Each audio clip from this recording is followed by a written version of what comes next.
Hey there! Welcome to my video on how we determine whether a relation is a function. You might start off by wondering what is a relation and what is a function, so let's get right to it. What a relation is it pairs an input value with an output value, and we have names for these. The set of input values is called the domain, and the set of output values is called the range. Now you might be wondering, what are we talking about, these input and output values? So here's an example. Imagine the two pieces of information I want to pair are the temperature outside and how many kids show up to first period.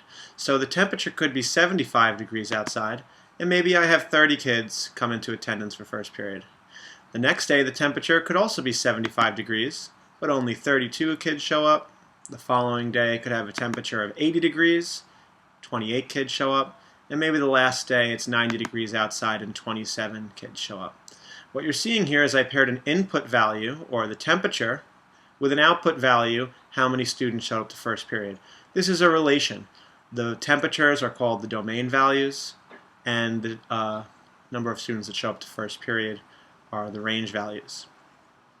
Now, a function is a special type of relation. What a function is it's a relation that pairs each input with exactly one output. This means that each input has to have a very specific output. This relation that I gave you as an example is not a function because 75 as an input has a different output each time it occurs. The first time it had an output of 30, the next time it had an output of 32. This would make it not a function. Let's give an example of something that's a function. Let's say we go to a pizza shop and a slice of pizza is $2. If I go and I purchase one slice of pizza, it's $2. Let's say I go back the next day and I buy 3 slices of pizza, it's going to be $6. Go back the following day, maybe I buy 5 slices of pizza, it's going to cost $10. And if I go back the next day and I buy 1 slice of pizza again, well, it's still $2. If you look here, every time I inputted 1, I got an output of 2, the same one every time. That makes it a function. In the previous example, when I put an input of 75 degrees into the function, I got 2 different outputs. That would be something that is not a function but a relation. There's a few different ways that we can represent relations and represent functions. First way that we can represent a relation or a function is with ordered pairs. If you take a look here, this looks very similar to what we just did. Another way I could take this same information and organize it is in a table, just taking those coordinate pairs and putting them into a table. The next type is a mapping diagram. A mapping diagram shows the domain, or the input values on the left, paired with the output values on the right. And the last way I could display this information is on a graph.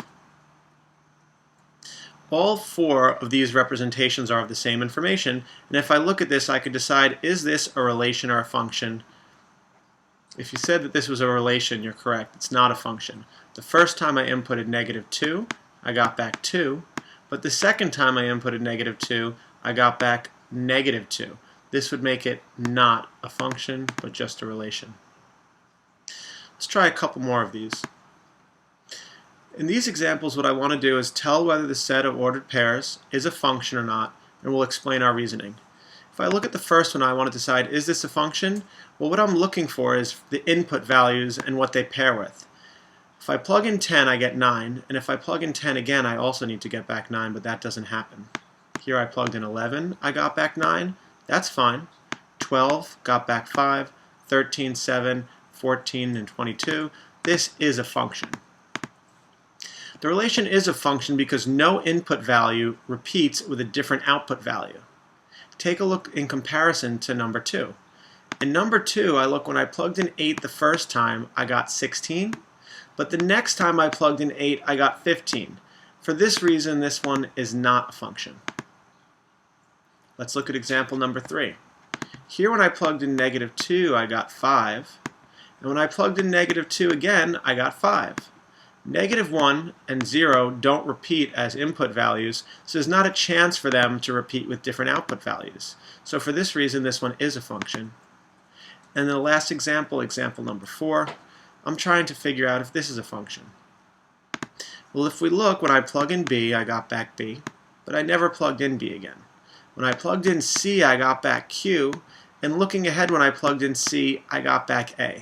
Because I plugged in the same input value, C, and got back different output values, this is not a function.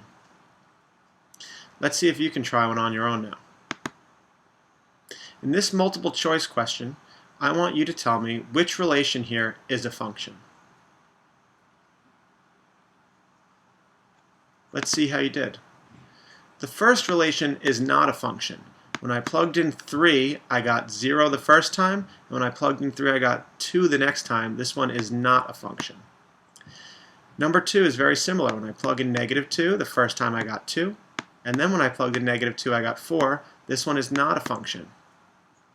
Choice number 3 is not a function for the same reason. I plugged in 0 and got 5, and then I plugged in 0 and got 8. It can't be a function, so that leaves number 4 as our function. If you look, none of the domain values, 2, 4, and 6, repeated, so there was never an opportunity for them to be paired with a different output value.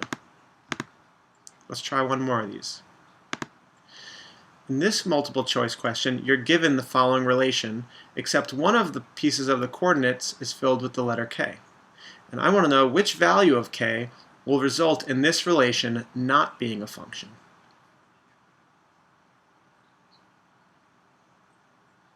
Let's see how to solve this one. So if I plug in the value 1 here for k, which is choice 1, I can see that this is a function. None of the domain values repeat. If I plug in the value 2 here from choice 2, I can still see that it's a function. None of the domain values repeat. However, when I plug in 3 for k, I can see it is no longer a function. The reason it's no longer a function if I plug in 3 is here I have 3. When I plugged in as a domain value, it was paired with 6, and the next time I plugged in 3 as a domain value, it was paired with 4. This one makes it not a function. The value 4 still keeps it a function because if you look, none of the domain values repeated here. 8, 3, 7, and 4, none of them repeated. Last thing we want to look at is what's called the vertical line test. What the vertical line test is, it's a way to tell if a relation is a function by looking at the graph. And essentially what this says is, it says a relation is a function. IFF in mathematics means if and only if. It's not a typo there. So it says a relation is a function if and only if no vertical line intersects the graph of the relation at more than one point. So essentially what you're doing here is when you look at a graph, I can tell whether it's a relation or a function by taking a vertical line and passing it across the graph.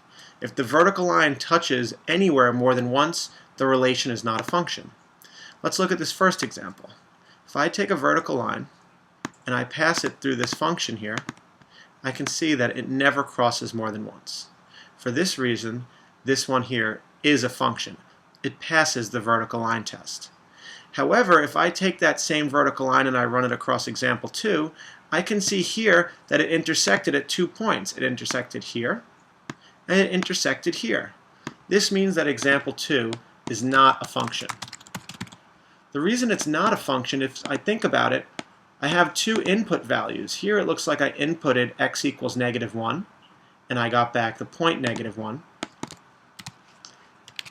And I also inputted -1 again for this point, but I got back 1.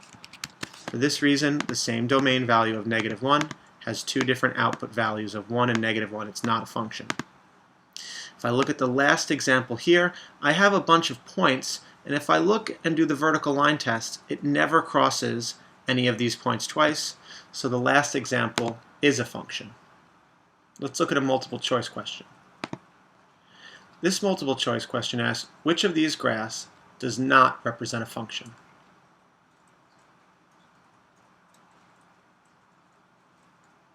Let's do the vertical line test to see if one of these graphs represents a function or not. This first one passes the vertical line test. The graph never crosses that line more than once, so number 1 is a function. Number 2 also passes the vertical line test. That graph never crosses the line more than once. Number 3 passes the vertical line test, but if I look at the graph on number 4, it fails the vertical line test. It touched the graph once, twice, 3 times, so number 4 is not a function. Let's look at one more. In this multiple choice question, we want to know which graph does not represent a function. The The answer to this question is choice number 3. Choice number 3 does not represent a function because it fails the vertical line test. The vertical line crosses that graph twice. All of the other functions, 1, 2, and 4, pass the vertical line test. Last question. In this multiple choice question, we want to know which graph represents a function. The only graph here that represents a function is choice number 1. In choice number 1, it passes the vertical line test. The graph never intersects the vertical line more than once. All of the other graphs in picture 3, in picture 4, and in picture 2 all fail the vertical line test, so the only function is choice 1. Thanks so much for tuning in.